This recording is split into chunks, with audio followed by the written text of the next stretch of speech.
આગળ સમાચારમાં વાત કરીએ તો હવામાન વિભાગ દ્વારા આગાહી કરવામાં આવી છે તો રાજ્યમાં આજે ગરમી પડશે। હવામાન વિભાગ દ્વારા આગાહી કરવામાં આવી, ગરમી વધવાની સંભાવના વ્યક્ત કરવામાં આવી છે। રાજ્યમાં આજે ગરમી વધશે તો અમરેલી, બોટાદ, તાપીમાં 39 ડિગ્રી તાપમાન રહેશે। નર્મદા, સુરેન્દ્રનગર, વડોદરામાં 38 ડિગ્રી તાપમાન રહેશે। દિવસ ઉપરાંત રાત્રે પણ ગરમી રહેશે।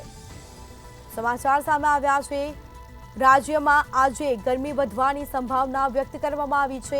હવામાન વિભાગ દ્વારા આગાહી વ્યક્ત કરવામાં આવી તો અમરેલી, બોટાદ, તાપીમાં 39 ડિગ્રી તાપમાન રહેશે તો નર્મદા, સુરેન્દ્રનગર, વડોદરામાં 38 ડિગ્રી તાપમાન રહે તેવી શક્યતા। દિવસ ઉપરાંત રાત્રે પણ ગરમી રહેશે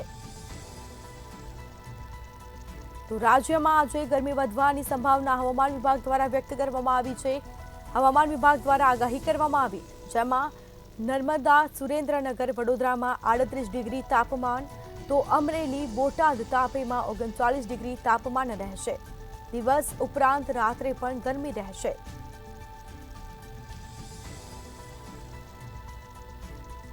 સમાચાર સામે આવ્યા છે। હવામાન વિભાગ દ્વારા આગાહી કરવામાં આવી છે। રાજ્યમાં આજે ગરમી વધવાની સંભાવના વ્યક્ત કરવામાં આવી છે। અમરેલી, બોટાદ, તાપીમાં 39 ડિગ્રી તાપમાન રહે તેવી શક્યતા તો નર્મદા, સુરેન્દ્રનગર, વડોદરામાં 38 ડિગ્રી તાપમાન રહેશે તો દિવસ ઉપરાંત રાત્રે પણ ગરમી રહેશે। હવામાન વિભાગ દ્વારા આગાહી કરી છે। રાજ્યમાં આજે ગરમી વધવાની સંભાવના વ્યક્ત કરવામાં આવી છે।